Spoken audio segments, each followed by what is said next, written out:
2001, Richard Burns, God rest his soul, was the World Rally Champion that season, and Ford Driver was runner-up. I mean Colin McRae, also God rest his soul. I guess being called Ford Driver in this game kinda makes sense considering he had his name tied to another rally series at the time.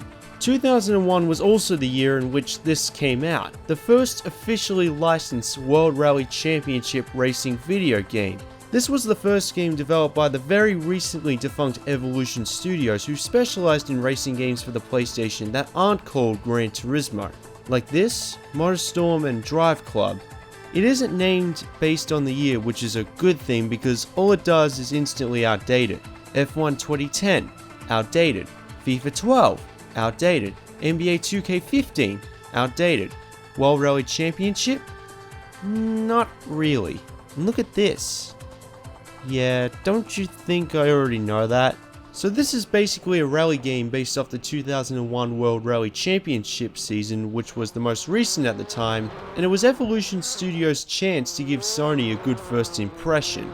Back in 2001, game designers who made games for the PlayStation 2 knew what they were doing.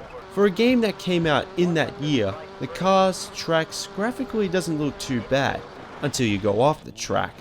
You have little details like the helicopter above, and the car is dirty by the end of the race. While the sounds of the cars aren't anything to complain about, the soundtrack is pathetic. Seriously, what is it with nearly every single racing game having terrible music? It's only on the menus and replays, but on the menus, it plays the same song over and over again, which drives me insane. My advice is to turn off the music altogether, boot up your favorites, and you're good to go.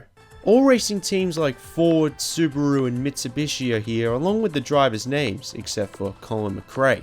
And the countries are based off the 2001 season, though I doubt the track layouts are identical to the real-life stages, considering that some of the tarmac roads look like a scrambled mess. But the one thing I really enjoy about rally games like these is if you're playing this for the first time, every stage has a different layout, so it keeps you surprised on what to race on next. You have options of single race, time trial, World Rally Championship, split screen multiplayer, the usual stuff. Whenever you start a new country, you get a cutscene introducing it and the kind of conditions you're expecting to race in, which is a pretty cool motivation. But before you play it, make sure you check your memory card because a save file takes up way too much space than it should, even more so than Gran Turismo 3, which also came out in 2001 and is a much bigger game. In case you don't know how rally racing works, the goal is to post the fastest time in some of the toughest conditions in the world, and all the times you set on each stage will be added up to the total race time, and the fastest is declared the winner of the event. Up here you have a bar symbolizing each sector of a stage. Green means you're the fastest for that sector, and red means you're not. You have a co-driver next to you giving out the upcoming corner, crest and jump.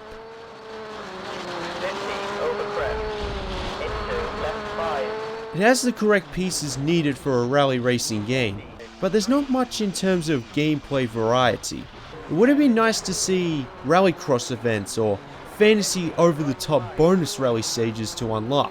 That being said, even though races take between 1 to 5 minutes, there are 70 stages spread across 14 countries, so at least you have plenty to do, even though you have to unlock about 75% of those stages through WRC mode.